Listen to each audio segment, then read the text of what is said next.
Okay, good morning, Professor Ralph, of evening or night. I don't know in which time you are, but still, good morning. Here I am, Joaquin Serrano from the 10th grade and from the 4th group. And what I'm going to talk here is about the subject of the lesson 6 of the module 23, specifically about the United States imperialism and influence in both Pacific Islands and Central America. Starting with the first point, how and why the United States expanded its influence in the Pacific Islands and Latin America during the late 80s. Well, first of all, we should start to know why, because you can go with how they did it without knowing the reasons behind it. Well, that's because they were interested in both Pacific Islands and some islands on the Central America from the very start. In the case of Hawaii, because of its crucial position on the commerce routes in the way to China, and also its capacity that they had to produce tropical crops such as sugarcane. And basically, this research apply the same for Central America territories. Now being answered that why we can go with how they did it. In the case of Hawaii, they extended their influences by creating the creation of sugarcane plantations created by wealthy individuals from the United States, or well, entities, companies, that's the thing. And with time, they gained a huge economical power and political too in the island. Thus, they were about to push from the inside for the annexation of Hawaii as a new state of the United States. And for Central America, they supported many Caribbean islands to gain their independence in the Spanish-American Wars, and laterly they installed orders in these newly born nations with the excuse that they were going to prepare them for being autonomous nations, which in most cases never happened. For example, Puerto Rico.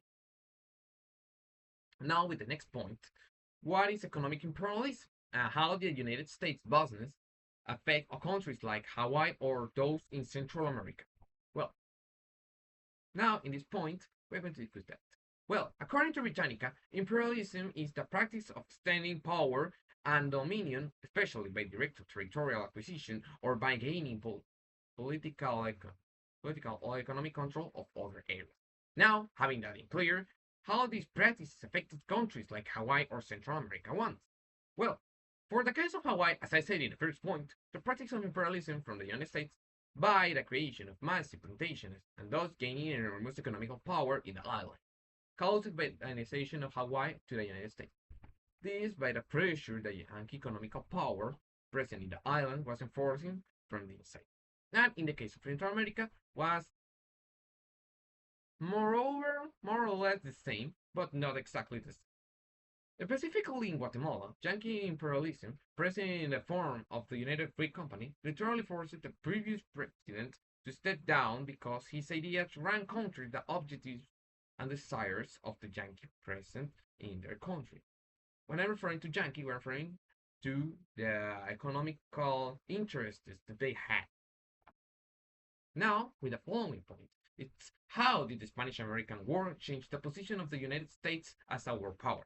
Well, because as Spain lost in every single way to the United States, well, this last one took directly or indirectly control of most territories that were previously Spanish colonies, thus accumulating an enormous economical power and also a wider influence in the seas than before. These things are part of what made the United States gain its actual position as the principal economical power of the world. By the moment.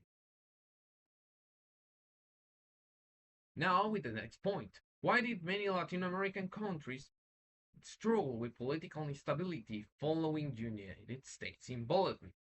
Well, because as the United States intervened in the main conflicts of the region, for example, the Spanish-American Wars, and helped countries like Cuba or Puerto Rico to gain their independence, just as it helped them, helped, helped them to be capable of sustaining themselves.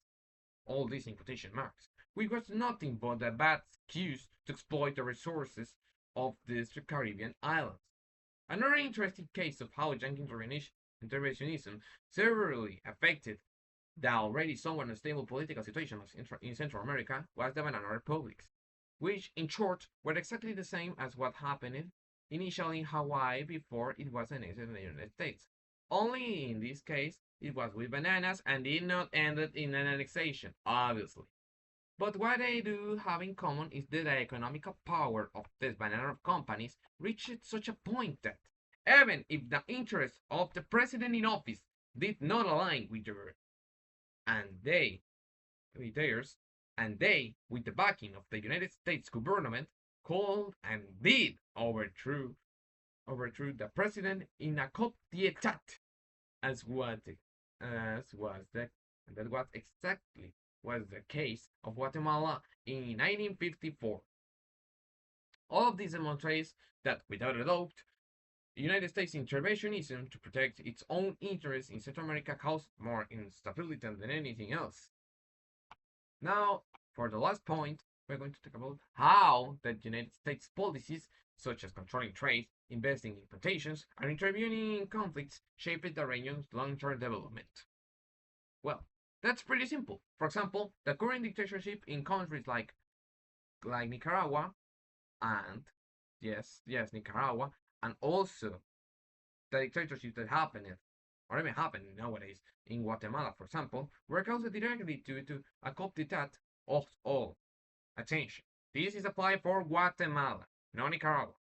This, in Guatemala, between 1954 and 1957, was caused directly due to a coup d'etat led by the CIA in 1954 against the then president Jacobo Arbenz, who, having interests very different from those of the banana companies, was branded as someone who was against the interests of the United States itself, also being accused of somewhat communist, on some kind of communist, which wasn't exactly true, because everything he wanted to do was reparting the territories for the poor farmers in an attempt to make the situation in its country more, you know, equal, if it's what's possible. And well, one can easily see how that ended, right? Hunger, insecurity, and total instability for years.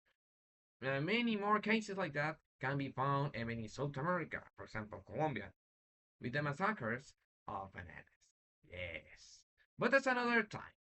And that's going to be to talk another time for possibly in the next years, but that's something. The point is that the policies the United States applied in Central America were not only selfish, but also paved the way for current dictatorships such as those in Guatemala that happened in the past and nowadays Nicaragua, and situations of underdevelopment and poverty in the region. Without a doubt, this is clear evidence of how far a nation, or simply its economic power, can go to protect its precious, not previous, interests. Well, Professor Ralph, thanks for your attention and have a good day. Bye.